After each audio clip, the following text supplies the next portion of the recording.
네, 오늘 복음개인화 7번째 나갑니다. 오늘은 언약 체결에 대한 내용입니다. 하나님이 아브라함하고 약속하고 그냥 약속을 이루시면 되는데 아브라함을 불러놓고 직접 자기가 얼만큼 이 언약에 대해서 확실하게 이룰지에 대해서 언약 체결을 보여주는데 그걸 횃불 언약이라고 합니다. 자, 이 횃불 언약 들어가기 전에요.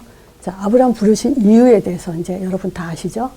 창세기 3장에 개인 문제 해결하기 위해서, 창세기 4장 예배 실패 문제 해결하기 위해서, 창세기 6장 가정 실패, 11장에 사회 실패 문제 때문에 12장에 아브라함 부르셨어요. 그리고 어느 날 이상 중에 이제 아브라함에게 말씀으로 나타나셨죠. 자, 그게 언제냐면요. 이 횃불 언약은 창세기 15장이에요.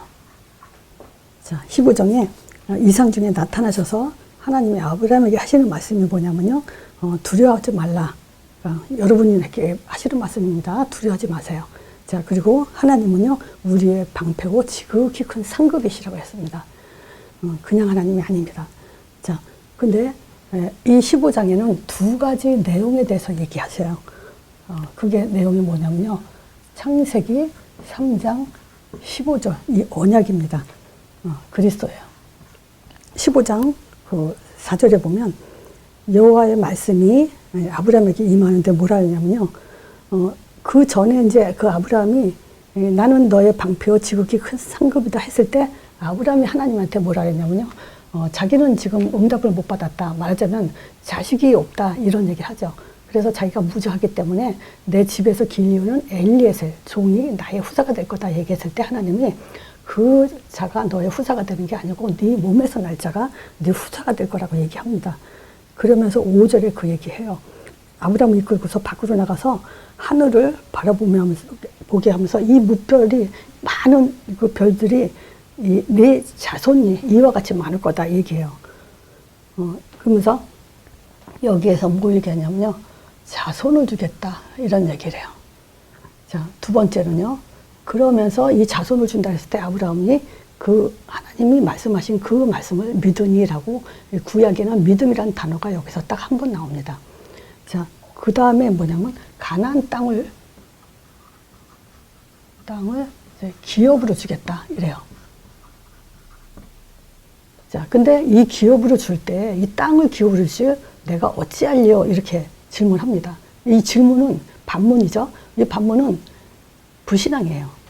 하나님이 땅 준다 했으면 아멘 하면 되는데 아멘 하지 않았어요. 자, 우리도 마찬가지예요. 구원받은 건 잘 믿어요. 근데 세계복음화 이 땅을 우리한테 줬다. 이거는 잘 안 믿죠 사람들이. 자, 그래서 지금 이 땅을 기업으로 주는 걸 내가 어찌하려 했을 때 하나님이 하신 말씀이 뭐라고 얘기했냐면요. 그러면 나를 위해서 3년 된 암소와 3년 된 암염소 그리고 3년 된 수양과 산비둘기, 집비둘기, 뭐 새끼 이런 것들을 취해서 쪼개놓으라 그래요.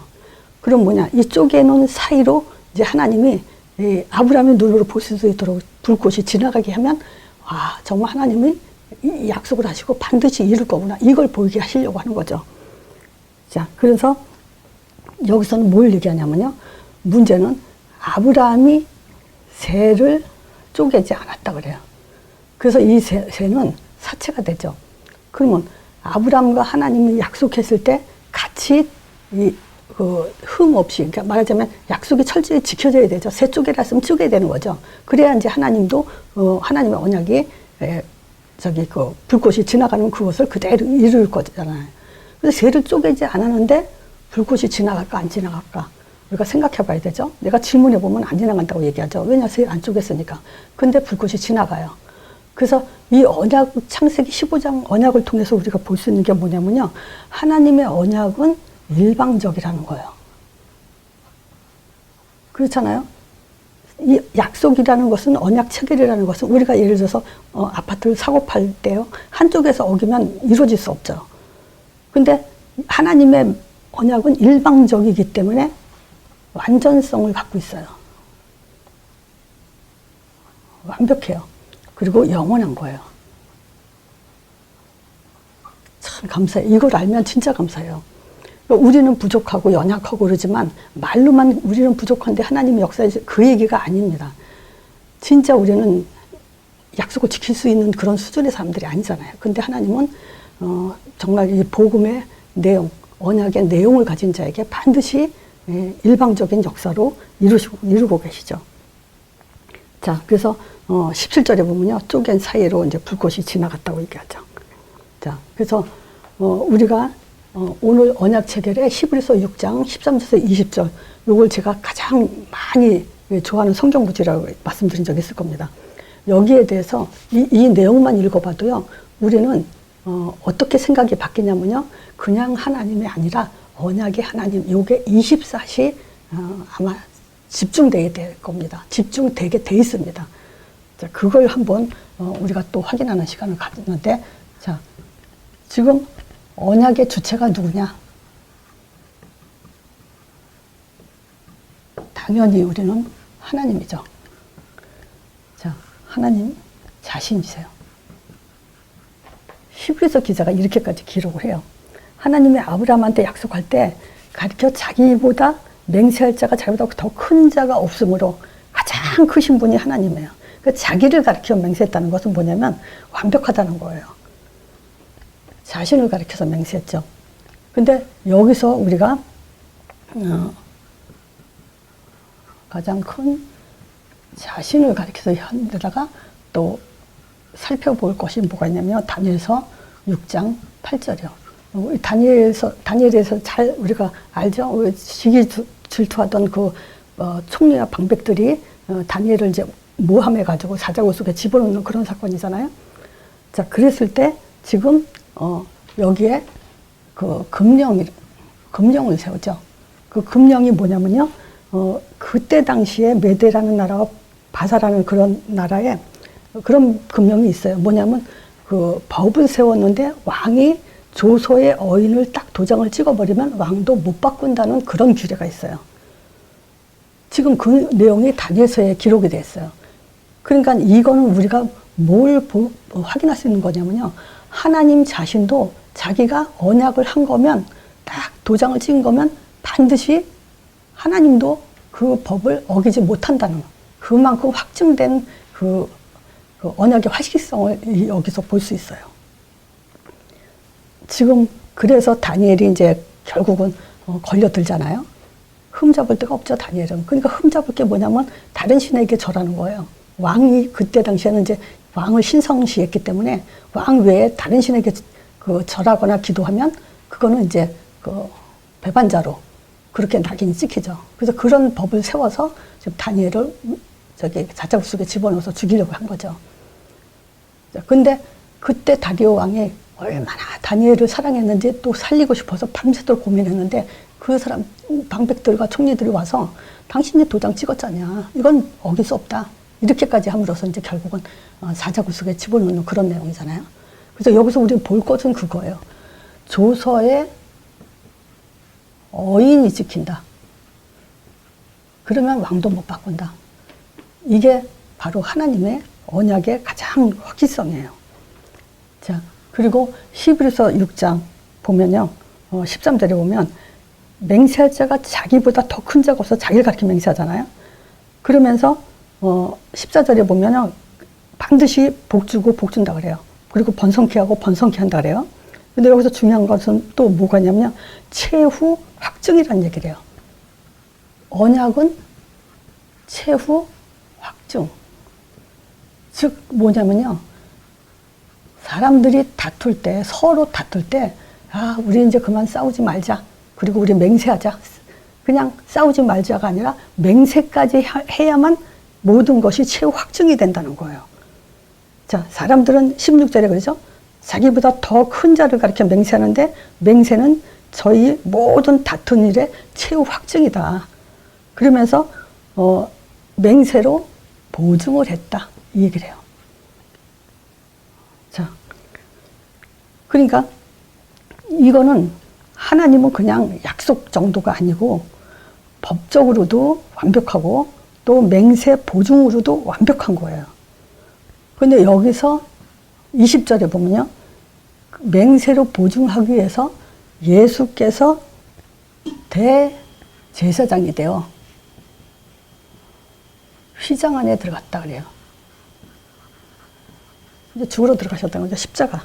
그래서 맹세 보증은 뭘 얘기하냐면요. 십자가와 성령에 대한 얘기예요. 보증은. 십자가로 피로 맹세했다. 약속했어요. 피를 세워서. 그리고 성령으로 인을 쳐버리면서 완전히 도장을 찍어버리죠. 자, 두 번째는 뭐냐면요. 언약의 내용이에요. 우리의 신앙의 내용이기도 해요. 신앙생활하는 기독교인들이요.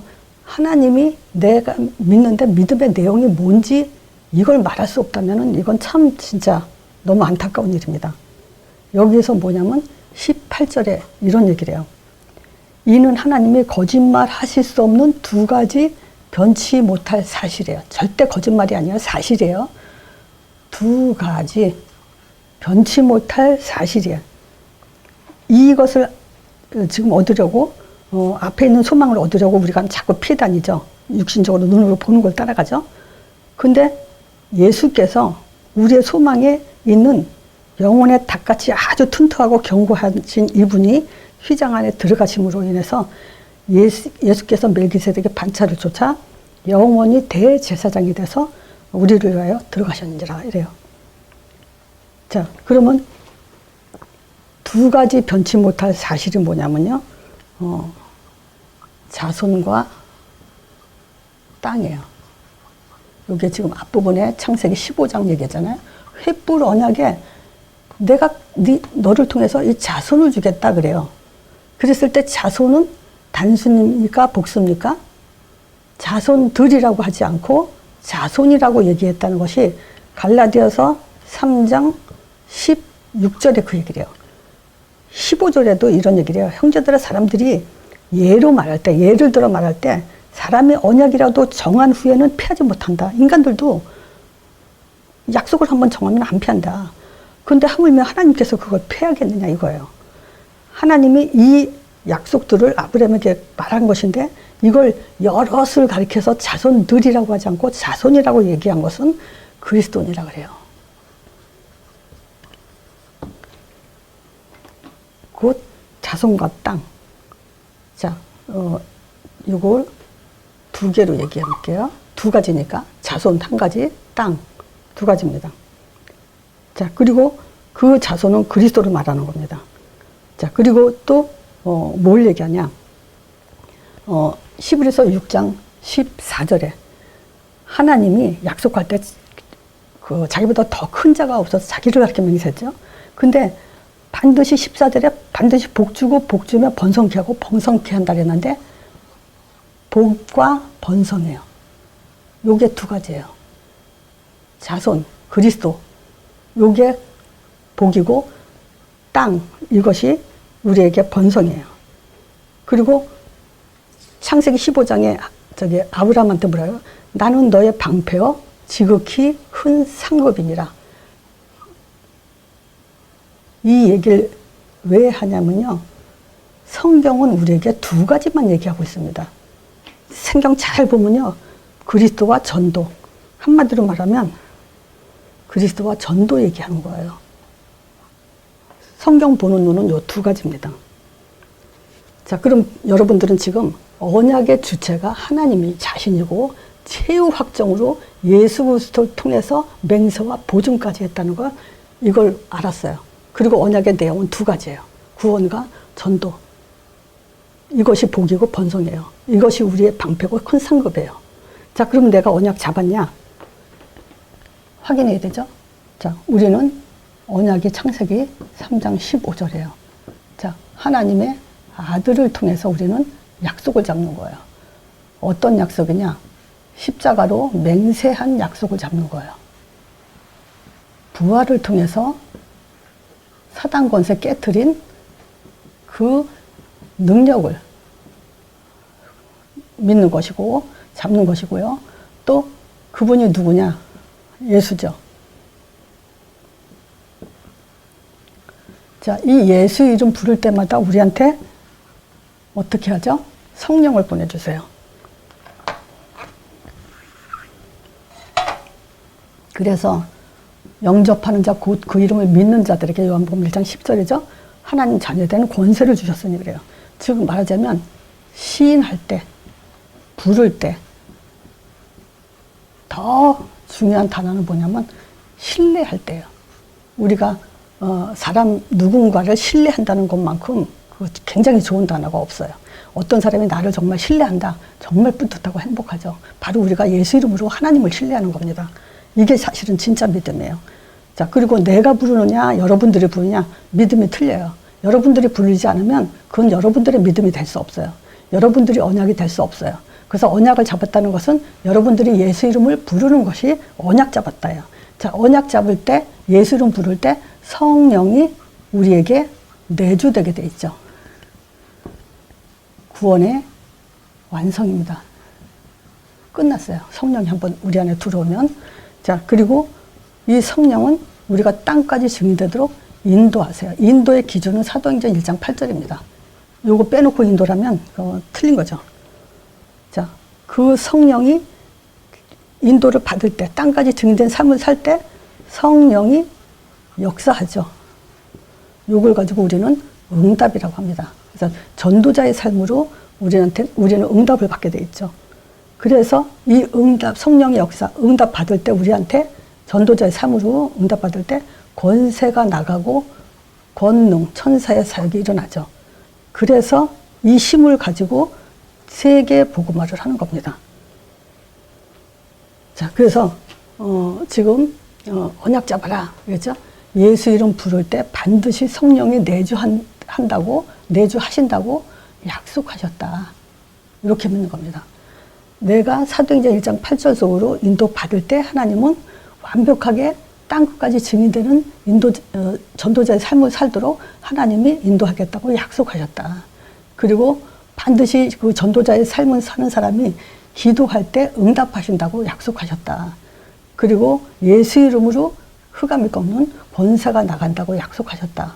그리고 천사의 사역이 일어난다는 것을 약속하셨다. 왜냐? 성령 안 보입니다. 근데 약속으로 믿어야 돼요. 그렇죠? 그게 완벽한 믿음이에요. 그 믿음의 방법 중에 방법이 바로 예수 이름입니다. 그 이름을 신뢰하면서 믿는 게 믿음이에요. 그리고 언약 잡았다예요. 그래서 언약 잡았다. 다시 한번 예수 이름으로 부를 때 하나님은 성령이 우리 안에 완전히 영원히 내주하기로 약속하셨다. 그거를 믿는 겁니다. 그래서 하나님이 아브라함을 통해서 언약 체결을 하시면서 그 언약 체결은 나와의 약속 체결이에요. 그리고 그 확실성을 가지고 우리는 두 가지 언약의 내용을 갖고 다른 응답은 줘도 되고 안 줘도 돼요. 하나님은 주기도 하고 안 주기도 해요. 근데 반드시 주셔야 되는 응답이 바로 이 자손과 땅입니다. 그리스도와 전도예요. 요게 방패고 큰 상급이고 복이고 번성이에요. 그래서 반드시 주셔야만 되는 내용이기 때문에 하나님의 언약은 거짓이 없다 그랬죠. 반드시 주시는 응답입니다.